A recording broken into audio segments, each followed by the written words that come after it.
Welcome everyone. Today I will try to talk to you about Kind of Blue by Miles Davis. This album is a timeless masterpiece, a true pillar in the world of jazz that continues to enchant listeners of all ages and from all over the world. Released in 1959, this album marked a turning point in jazz, ushering in the period of modal jazz, an approach that moves music away from the complex chord progression of bebop to explore music based on scales or modes. Miles Davis, with his unmistakable trumpet and his inimitable style, leads a stellar ensemble of musicians in Kind of Blue. These include John Coltrane on tenor sax, Julian Cannonball Adderley on alto sax, Billy Evans and Wynton Kelly on piano, Paul Chambers on double bass, and Jimmy Cobb on drums. It's the synergy between these extraordinary talents that makes the album so special, with each musician bringing their own unique touch to a rich and emotional sonic texture. The opening track, So What, has become one of the most celebrated jazz compositions of all time, a perfect example of Davis' genius for using simple ways to create open spaces and invite improvisation.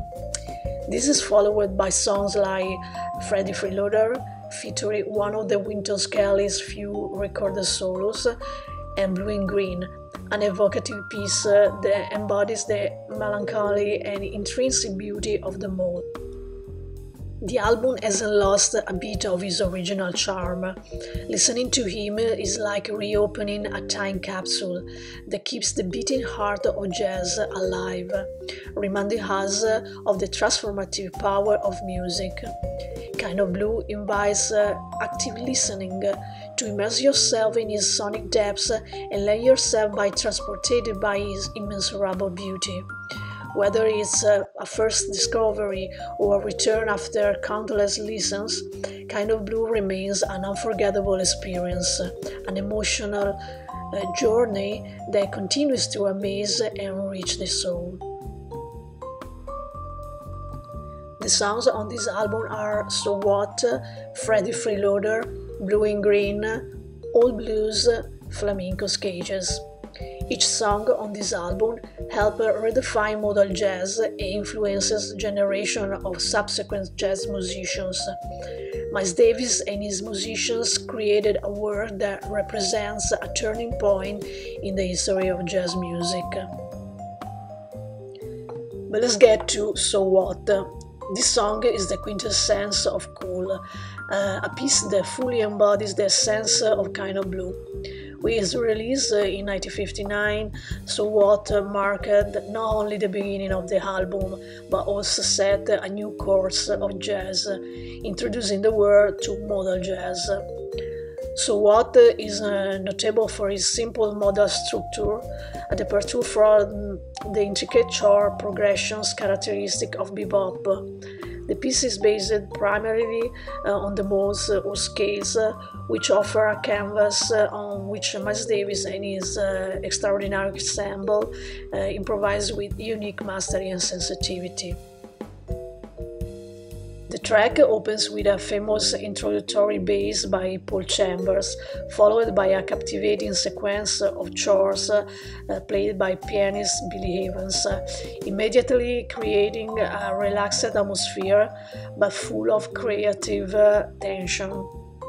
Miles Davis on his trumpet introduces the main theme with a calm authority, followed by the vibrant tenor of John Coltrane and the lively contralto of Cannonball Adderley. The improvisation, while rooted in precise modal structures, freely explore broad emotional and sonic ranges, demonstrating each musician's incredible individual talent. The beauty of So What lies in its apparent simplicity. The song offers enormous expressive freedom, inviting listeners on a sonic journey that ranges from introspective reflection to exuberance. There is a feeling of discovery and exploration that runs through the entire composition, as if Davis and his group were probing the boundaries of jazz, pushing themselves toward new musical horizons. The cultural and musical impact of So What is profound. He has become a point of reference for jazz musicians around the world and continues to be one of the most recognizable and influential tracks in Miles Davis' repertoire. The modal approach taking So What opened new doors for musical expression in jazz and beyond, influencing generations of musicians in various genres.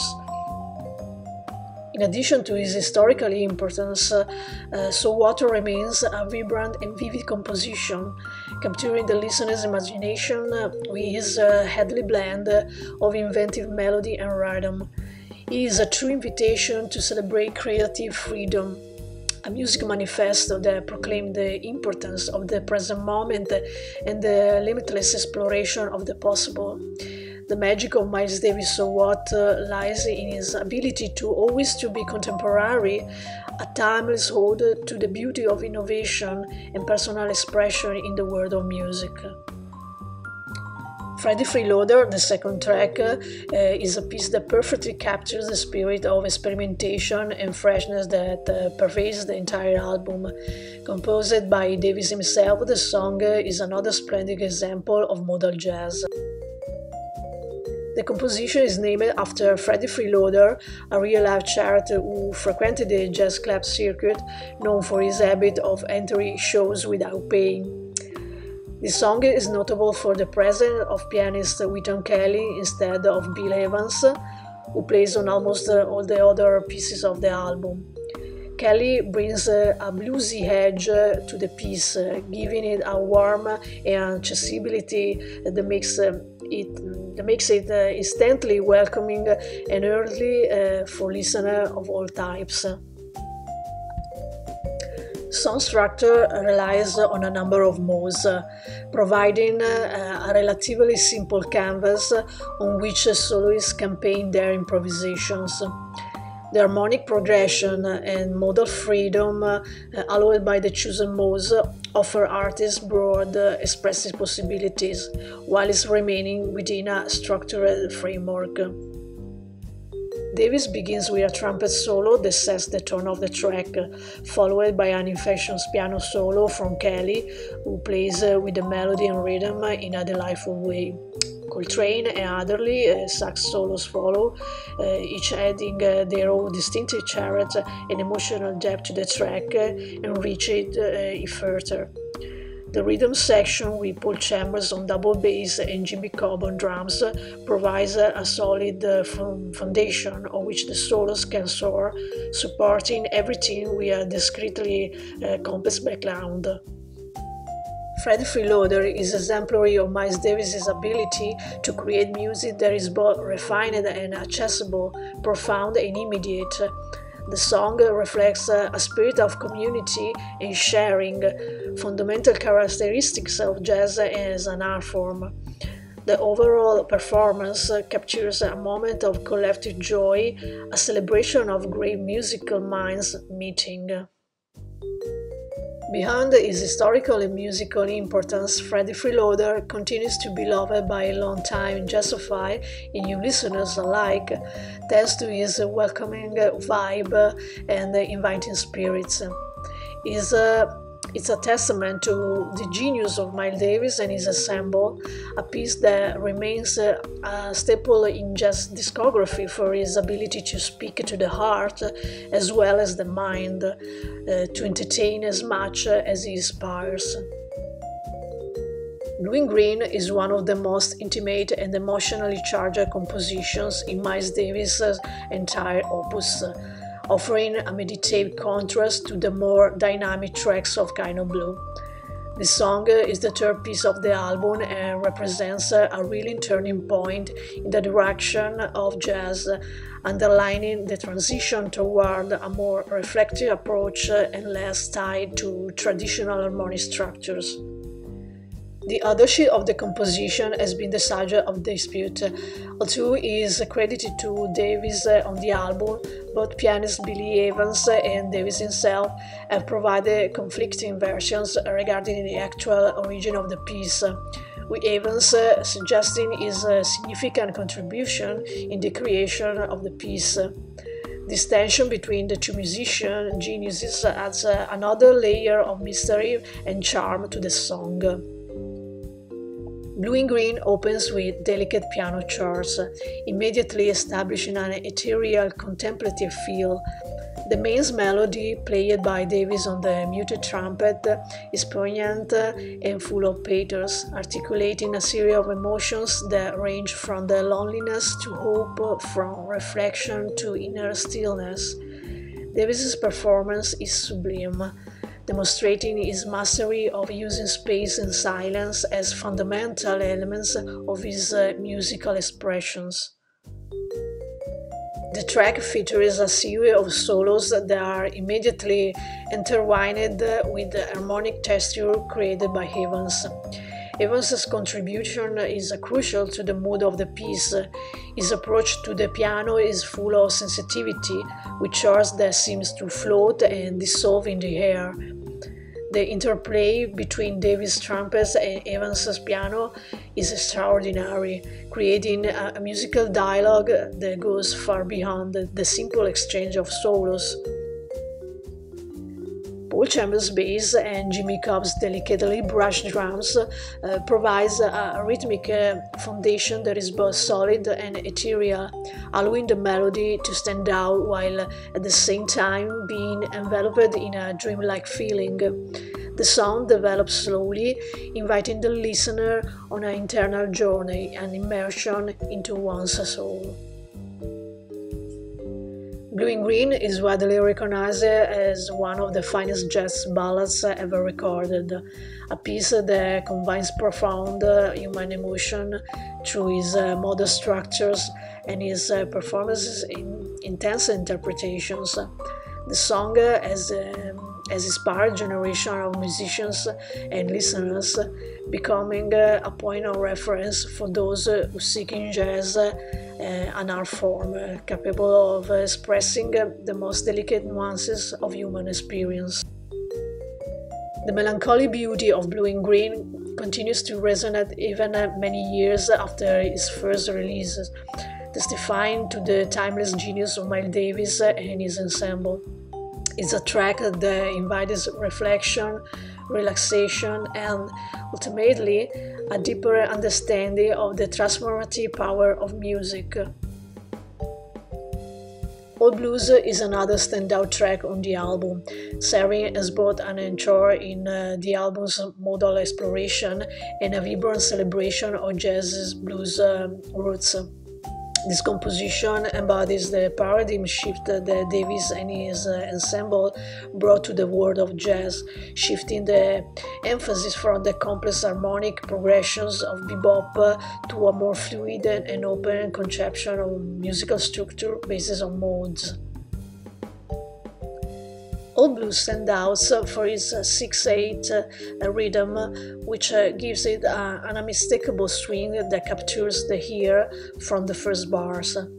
The piece begins with an unmistakable intro where Paul Chambers' double bass lays the foundations on which the other instrumentalists masterfully build the fabric on the composition.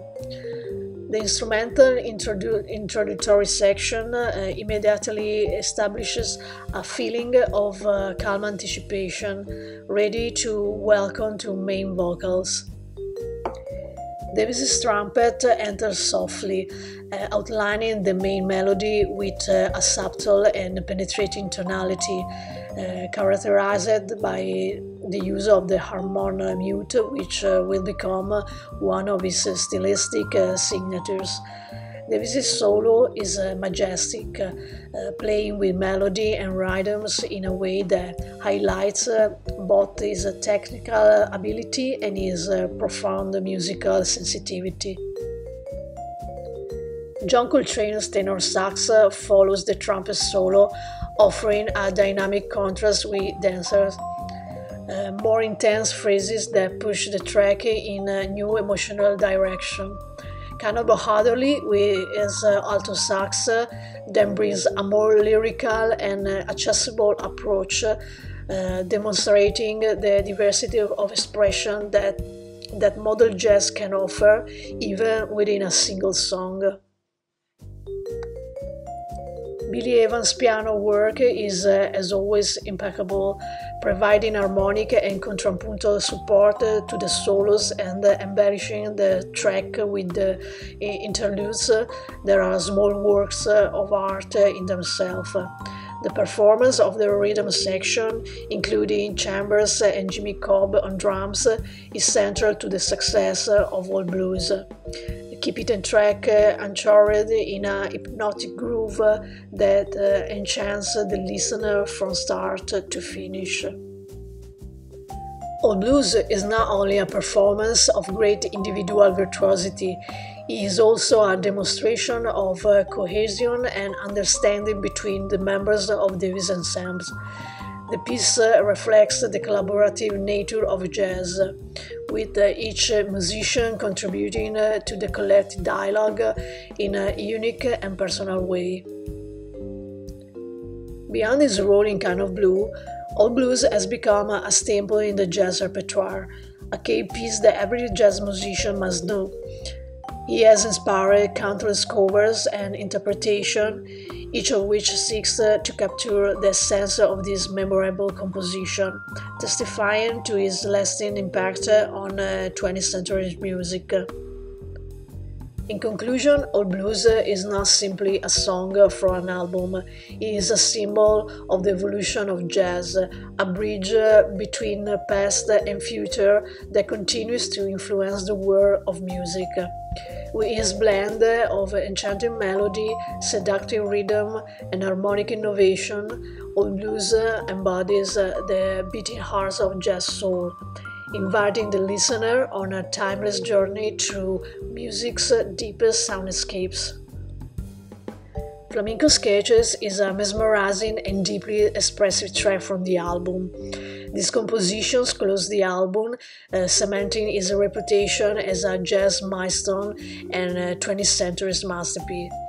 The track is notable for its structure based on a series of modes rather than a traditional chord progression, allowing musicians incredible expressive freedom.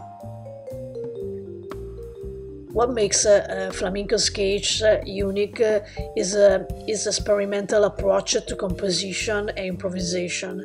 The piece is not based on a fixed theme or predefined melody, but rather on 5 different scales or modes, each of which serves as a starting point for the various soloist improvisations. This allows each player to freely explore the emotional and sonic scope of each mode, creating a meditative, nuanced atmosphere that flows freely from one solo to the next. Miles Davis, with his emblematic trumpet, opens the song by introducing the listener to the sound world of Flamenco Sketches. His performance is ethereal and contemplative, exploring the emotional depths of each mode with a sense of discovery and introspection. This is followed by the solos of John Coltrane on tenor sax and Cannibal Adderley on the alto sax, each with their own style and personal approach to the proposed modalities, further enriching the sound texture of the piece. Billy Evans on piano plays a crucial role in Flamenco Sketches, not only as a soloist but also as an architect of the overall atmosphere of the piece. His delicacy and depth of touch, together with his extraordinary harmonic sensitivity, give the piece an almost ethereal dimension, acting as a bridge between the various improvisations and integrating everything into a cohesive and emotionally engaging work. The rhythm section, composed by Paul Chambers on double bass and Jimmy Cobb on drums, provides discrete but essential support, allowing the solos to soar freely without ever losing their sense of cohesion and structure. Their ability to modulate dynamics and tempos adds further layers of complexity and charm to the piece. Flamenco Sketches takes the listener on a journey through varied and expressive soundscapes, demonstrating the power of modal jazz as a means of artistic expression. The song is an exploration of creative freedom, with each musician contributing their own unique voice to the collective narrative.